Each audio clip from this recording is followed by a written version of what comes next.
Afganistán está justo en el medio de la llamada Ruta de la Seda. ¿Y qué es la Ruta de la Seda? Un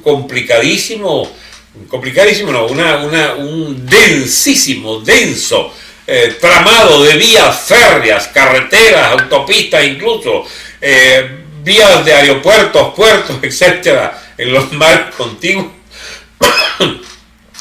que darían oportunidad a China de poner la industria china por vías directas en contacto con Europa.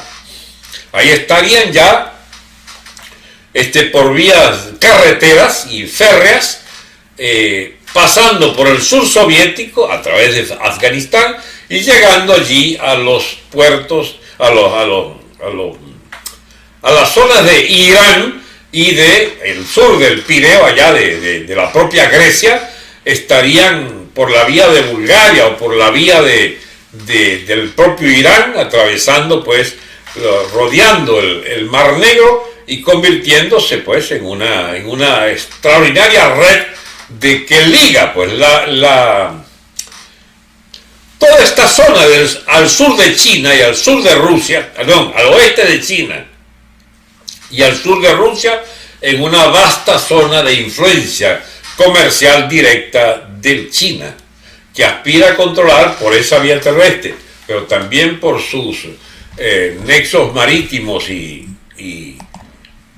sus nexos aéreos, en toda una vasta red que sirva, pues, a esta búsqueda incesante del Estado chino de un colchón estratégico territorial, de su vocación de restituir el imperio del medio, el imperio chino, de restituir por primera vez en siglos la enormidad de influencia que tuvieron siempre las invasiones del norte de China y del oeste chino, que fueron, bueno, todos los que nutrieron, pues, los kanatos y los mongoles y los hunos, es decir, todas esas corrientes que, iniciándose en el occidente chino, iban a parar a Europa en sus batallas por expandir la influencia de esos imperios en la antigüedad.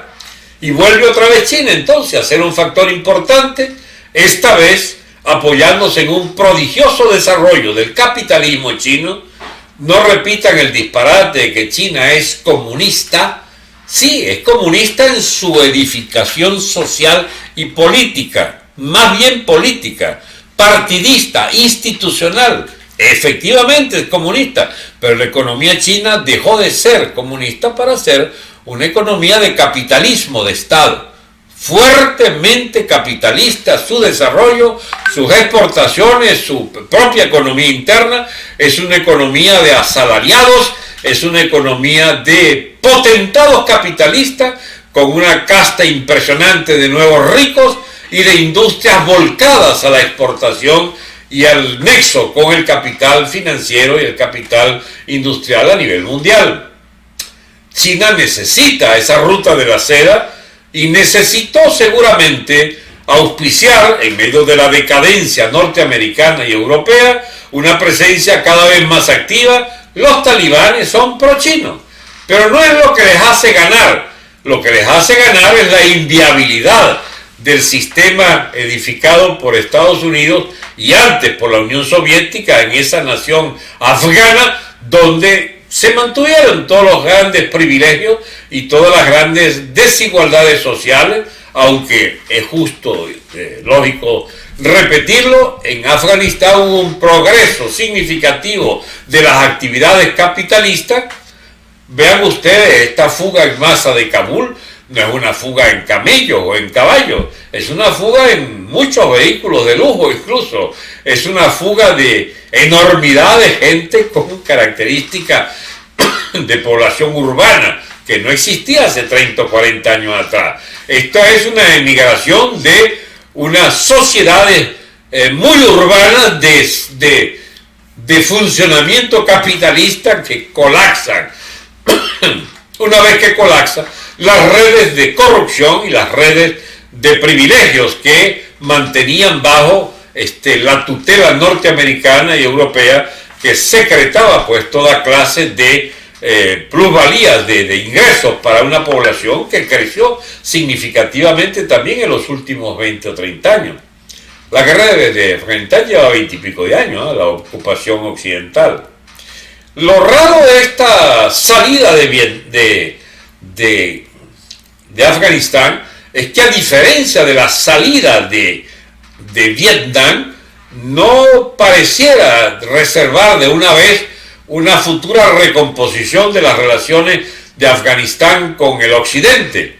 No lo necesitan. Le bastaría tener la ayuda china para efectos de la reconstrucción de una economía relativamente pequeña en cuanto a bienes de consumo, etcétera, que perfectamente puede sustituir a China, la que había, digamos, ligada a Occidente, y vemos allí entonces que en medio de ese nuevo espacio del imperio chino, se habría conformado pues la consolidación de una pieza clave de la llamada ruta de la seda, pero que en realidad es, o lo más claro que pueda decirse, es una parte vital de la expansión del imperio chino y su tutela sobre un territorio que estuvo en disputa por 50, 60 años, que viene de la época del imperio inglés, que viene de la época de la partición de India y de Pakistán, que viene de la época en que no fue aceptado el Afganistán incluso por la propia Unión Soviética, que resolvió ocuparlo y pagó los platos rotos de una decadencia del sistema de dominio inglés sobre esa zona, y terminó entonces siendo expulsado por las tropas que instruyeron los Estados Unidos, porque es bueno recordarlo para los desmemoriados, los talibanes fueron una creación de los Estados Unidos para tratar de echar a la Unión Soviética de ese país que, siendo frontera de imperios, hacía chocar los intereses norteamericanos con los intereses soviéticos. Y ese sur soviético, el Afganistán procomunista, fue disminuido a tal punto que terminó Rusia de irse para el cipote obstinado de pagar los platos rotos de esa zona de confrontación. No ganaban una los rusos y se fueron.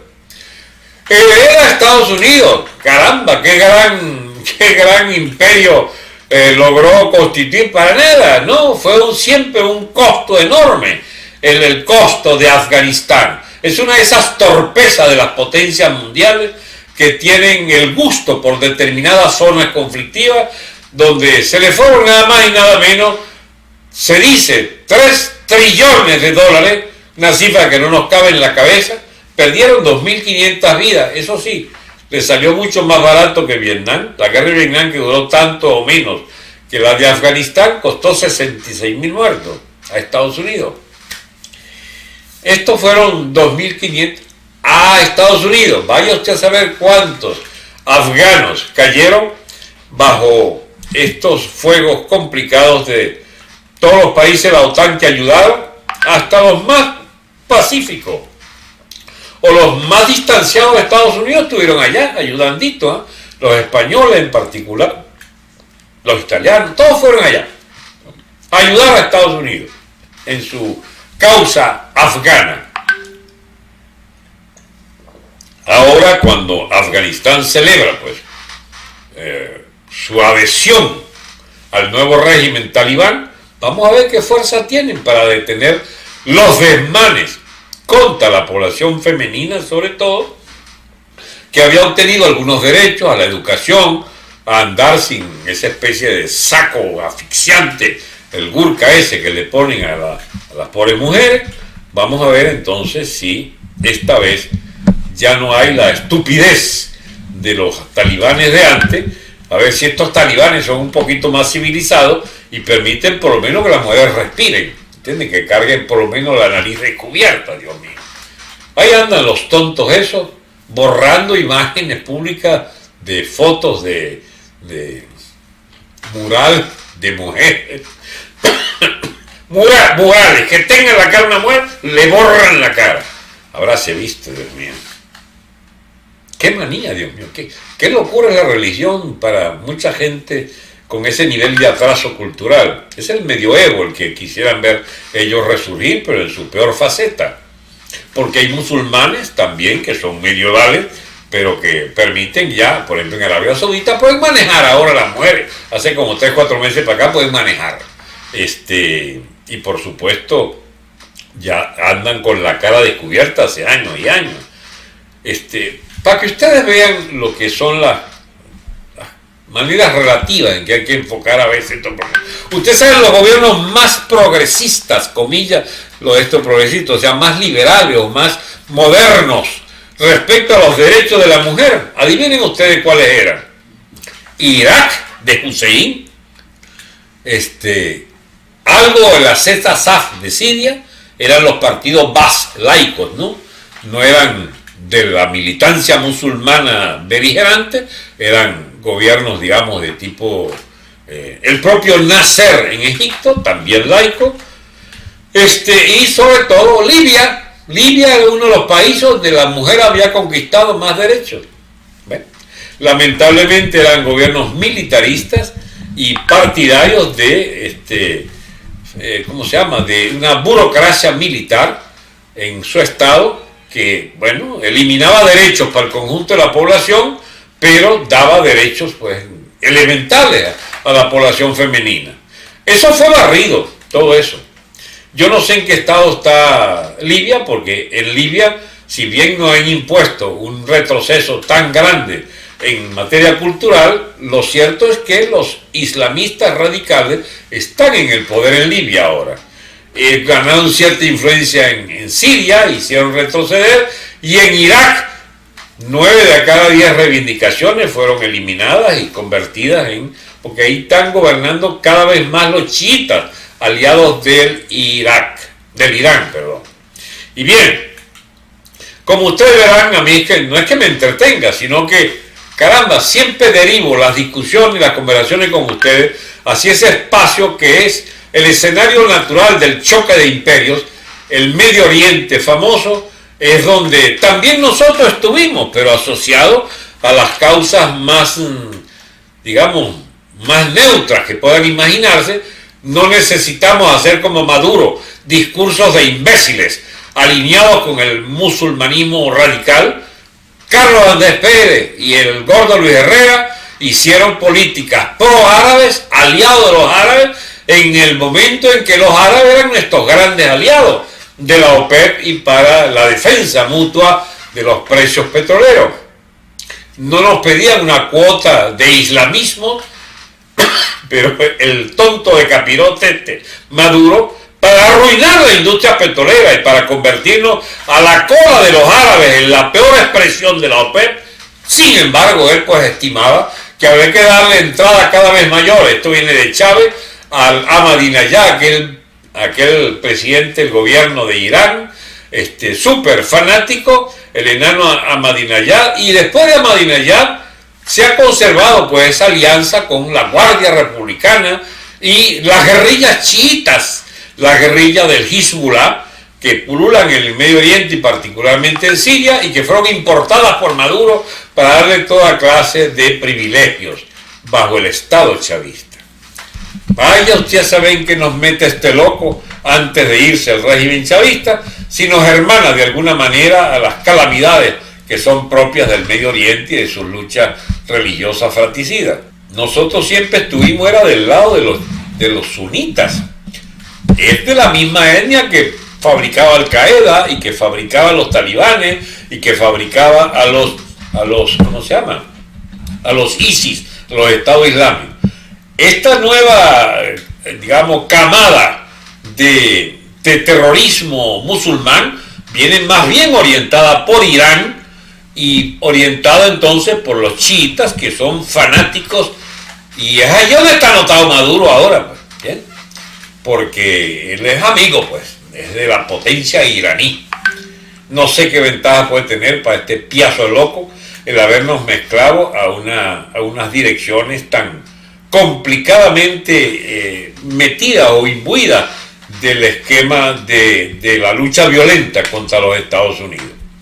Bien, amigos, la caída de Vietnam, así como ocurre ahora con la caída de de Afganistán, no es que le dé derechos irreversibles a los enemigos de Estados Unidos, pero mire, Vietnam ahora vuelve a ser pro-norteamericano, tiene una enormidad de nexos comerciales con los Estados Unidos e inversiones norteamericanas.